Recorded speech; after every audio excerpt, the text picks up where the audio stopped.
So more breaking news. Here's the headline from Al Jazeera. Biden approves deployment of hundreds of U.S. troops to Somalia. Here we go again. You see, the lesser of two evils at work. United States President Joe Biden has authorized the deployment of American troops to Somalia, reversing a decision by his predecessor Donald Trump last year to remove nearly all forces that had been operating there. The White House on Monday confirmed Biden's decision, which was based on a request made by U.S. Defense Secretary Lloyd Austin. It was first reported by the New York Times. What did I tell you? This is exactly what I was telling you. They put a black man in charge of the Pentagon to go and invade and kill and occupy black people. Wow, very diverse. Well done. Very diverse. This is why I despise their woke fake diversity, right? They're not diverse. This is just as bad as Trump, just as bad as Obama, as Bush. It's always the same stuff, right? And they trick you. They give you the impression, oh, look, we have a black queer female spokesperson for the White House. So now basically you're going to get the exact same propaganda and lies, but from someone who's black and queer and female. And here you're going to get the same U.S. Western imperialism against Africa, against the Middle East, but from a black guy who, also happens to be a former board member at a weapons manufacturer, Raytheon. No conflict of interest there, right? And now you can have sanctions, but from a woman. It makes it so much better to have Janet Yellen starving people in Syria and Iran and Venezuela and Cuba. Wow. Quote, the president has approved a request from the Secretary of Defense to reestablish a persistent U.S. military presence in Somalia to enable a more effective fight against Al-Shabab, which is increased in strength and poses a heightened threat. White House Press Secretary Karine Jean-Pierre said, she's the one I was talking about. She's the new press secretary. When and why did the president decide to have additional troops sent to Somalia? Yeah, I know that was just announced, I believe earlier today. So the president has approved a request from the Secretary of Defense to reestablish a persistent U.S. military presence in Somalia to enable a more effective fight against Al-Shabab, which has increased in strength and poses a heightened threat. This is a repositioning of forces already in theater who have traveled in and out of Somalia on an episodic basis since the previous administration made the decision to withdraw. That was back in January 2021, as you might recall. As we've emphasized throughout his administration, we're approaching counterterrorism in a manner tailored to the particular terrorist threats that we see emerging from particular countries. Today in Somalia, we face Al-Qaeda's largest and wealthiest global affiliate, and one that holds substantial territorial safe haven. The decision to reintroduce a small but persistent presence was made first and foremost to maximize the safety and effectiveness of our force and enable them to provide better support of our partners. Additionally, our partners can benefit from our more consistent support and engagement in addressing the threat posed by Al-Shabaab by having a small but persistent U.S. military presence. And while there is risk, it is manageable. That's the way that we are seeing this approach. DoD is working to elevate local conditions, including those following the Somalia presidential election yesterday, and is engaging partners in the region, including the Somali government, to determine the best way forward. Yes, and we went to Iraq to deliver democracy, right? Here's the clip of Pentagon spokesperson Kirby talking about the U.S. deploying troops to Somalia. So I can announce today that the president has authorized the Department of Defense to return a small, persistent U.S. military presence to Somalia. This decision was based on a request from Secretary Austin and included advice from senior commanders and, of course, concern for the safety of our troops who have incurred additional risk by deploying in and out of Somalia on an episodic basis for the past 16 months. We're evaluating the appropriate timing and the next steps for implementation of this order. So we're just going to have to give us a little time, and we're working our way through exactly what this is all going to look like. I don't have any additional details for you right now. I want to remind that those forces, as they have been, will continue to be used in training, advising, and equipping partner forces to give them the tools that they need to disrupt, degrade, and monitor Al-Shabab. Our forces are not now, nor will they be, directly engaged in combat operations. The purpose here is to enable a more effective fight against Al-Shabaab by local forces, and Al-Shabaab has increased in their strength and poses a heightened threat. So again, this is a repositioning of forces that are already in theater, who have traveled in and out of Somalia now on an episodic basis since January of 2021. Our view was, the Secretary's view was that that episodic engagement model was inefficient and increasingly unsustainable. Forces also lost time on target and critical situational awareness needed to detect and disrupt an enemy attack. By time on target, I mean time on station. I'm not suggesting that there was something about direct combat relations or combat operations there. Shifting to a persistent presence will not change the mission, and it will not imply substantial changes in resources. We're working now to evaluate local conditions, including those following the Somali presidential election yesterday, and we're engaging partners in the region, including the Somali government, to determine the best way forward. So a couple of points about what he just said. Do you notice his remark about the troops now deploying that have been in and out of Somalia episodically during the past 16 months? It's politician speak for we've been conducting missions, covert missions in Somalia. He also says training and equipping our partners. This is another point that I wanted to raise earlier, is that even when they're there as advisors, quote unquote, right? Which is what they do, like in Iraq. Oh, those soldiers? Oh, no. They're not soldiers. We're advisors. They're advisors now. See? They changed the name, and that's how they play the game, right? So even when they're training and equipping, you think they do that for free? Huh? You think the uniforms are free? The guns are free? Who do you think is making money? Again, here we go. Say it with me. Say it with me, everybody together. 1, 2, 3. The military-industrial complex. Well done. You all got it. I'm proud of you. So this is the game, right?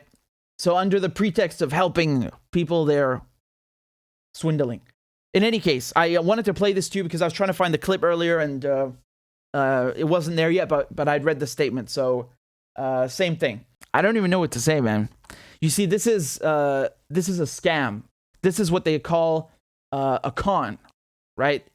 So the United States will come in, create groups like Al-Qaeda, which then spread from, Afghanistan, Pakistan to Syria, Iraq, Libya, Yemen. They go and take out Gaddafi, and then the country devolves into chaos, and all the surrounding countries are infected and affected by that chaos. Just like with Iraq, they came in, they got rid of Saddam Hussein. The power vacuum attracts all the scum that come out of the woodwork. And usually that includes, of course, extremists, violent extremists, right? And in Syria, ISIS spilled over into Syria because while they also created a power vacuum in Iraq, they also were trying to create one in Syria, and they did, right? And that's why you have half of the country at one point under control of ISIS. That's why you still have 20,000 Al-Qaeda fighters in Idlib. Do you understand the problem now? And so when they got rid of Gaddafi, the neighboring countries, right? Again, Libya is here, the Horn of Africa is there. But my point is that the whole Sahel region right now has a weird terrorism problem, right? And so what the United States does is they come in and they send advisors. Advisors is a really nice way of saying soldiers, imperialists, occupiers, whatever you want to call them. It's the same thing, right? And so if you look at the African continent, you have 54 countries, and 51 of those 54 countries have U.S. military in one form or another, right? And most of the time they are, again, military attaches. Yeah, this is just a nice way of making sure that the U.S. Sphere of influence is maintained. And I just want to show you, the United States, they have something funny because they're so determined on, controlling the whole planet. This is AFRICOM. AFRICOM stands for Africa Command. This is everything that the United States has, all its bases, lily pads, all these fancy names that they have for their sphere of influence in Africa. So this map is obviously a little outdated. I'm pretty sure this has changed now and increased. But basically, my point is that, they have their military posture, as they like to call it, their strategic posture, divided by continents. Like, there's so much to manage. There's so many bases. I have a video on this channel about Somalia and the massacres that the United States committed there, under the guise of peacekeeping. Really, really horrible stuff. Really horrible stuff. Somalia is, again, one of those countries that has suffered greatly economically, socially, and violently at the hands of the United States. And what does that bring Somalia? Is Somalia better off now? No, of course not. So they make these excuses to justify sending in troops. Remember also in Djibouti, which is nearby, the United States has a trampoline for other missions. They also take their wounded there. So the fact that they're sending troops back to Somalia, they never left. You can even see what they're saying is that there were still troops there. Trump just removed most of them. This is how the game is designed. This is how it's designed, right? So you create a problem and then you offer the solution, but you do it in a way where actually you're making things worse. And so you can always come back and justify the prolonged presence. And you make yourself look like a benevolent, kind, moral, helpful character. Yeah? That's how it works. And you guys need to understand something about Somalia. Somalia is not, it's not just about, they want to have troops there to make money for the military-industrial complex. No. You need to understand where Somalia is located. Right there. You have Djibouti, huge U.S. presence in Djibouti, and here, Somalia. What do we have in these two areas right here? Two very, very, very important shipping lanes. I would argue the most important shipping lanes in the world, right? I could be wrong, but where the oil is, that's your best bet. And this is what it's all about. It's about maintaining, as they call, a strategic posture, which is a nice way of saying controlling. They just want to control the shipping lanes for whatever they have prepared, right? This is what it's about.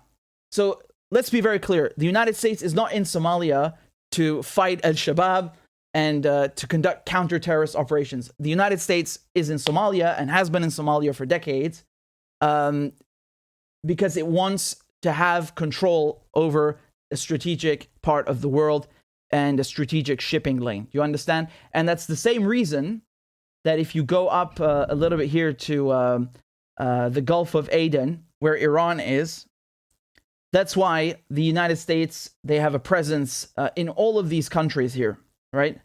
So basically surrounding Iran and, of course, making sure that, they can remain in close proximity, watch over the oil shipments, and so on and so on. Let me explain something again, of course, right? This area here, where Sana'a is, this is under, as they say, Houthi control, under Yemeni control, right? And 80% of Yemenis live here. But the rest of the country, only 20% of the population that live under the Saudi backed government, right? And therefore the US backed government. But again, my point is that the Americans, they have bases also in Saudi Arabia. And right here in the Horn of Africa, this is, one of the most important places in the world, not just for the shipping lanes, but geostrategically speaking. That's why they're in there. And honestly, I think you guys should watch the video that I made about Somalia and the massacres that they committed, the Americans. Really, really horrible stuff. You know that movie Black Hawk Down? That movie is so disgusting because the way that it starts, there's like just text in the beginning, like just a few lines to kind of give you background information before the movie actually starts. And they conveniently leave out the part, they leave out the fact that the U.S. massacred dozens of people with helicopters under the guise of counterterrorism, right? Really, really horrible stuff. So again, I view this as nothing but a continuation of imperialism. I really don't give a crap that the White House spokeswoman is black or the head of the Pentagon is black. They're imperialists, and Joe Biden is just as bad as Trump, and they're all part of the same gang. Do you get it? All of these countries that are touched by the UK and by the US, why do they never actually get better? They always say nice things, oh, counterterrorism, oh, this and that. Why don't they actually ever get better? Why do they always have to stay there? Why is the US still in Iraq? You remember Barack Obama's like, oh, I'm going to end the war in Iraq. And then he just goes right back in under the pretext of fighting ISIS. Who created ISIS? ISIS would not exist if you hadn't invaded Iraq. That's a fact. There would be no Al-Qaeda in Iraq if the US hadn't invaded. So they create these problems and then pretend to offer the remedy, right? And that's their excuse for continuing the occupation. And they're doing the same thing here, man. They're playing the people of Somalia, and they're playing the whole world with this nonsense, this drivel. Don't get it twisted, man. This is what it's all about. Strategic posture, as they call it, right? They want to make sure that they can control the entire continent. It's just, this is no different from French colonialism or British colonialism. This is neo-colonialism. It's just the modern version of it, right? It's just the contemporary fashion in which it's executed. It's no different, because at the end of the day, you have Western, European armed forces in Africa, in the Middle East, in the global South, subjugating the people of these countries, Africans, Arabs, and controlling their resources. This is no different. And anybody who tells you otherwise, who sells you this garbage, oh, but it's about counterterrorism, oh, it's humanitarian, that, shut the hell up. Shut the hell up. I don't tolerate this. Like, stop insulting my intelligence. We see the democracy that they brought to Afghanistan, that they brought to Iraq, that they brought to Libya, that they brought to Syria. No, thank you. If that's your democracy, we want nothing to do with you and nothing to do with it. Right? Thank you very much. Goodbye.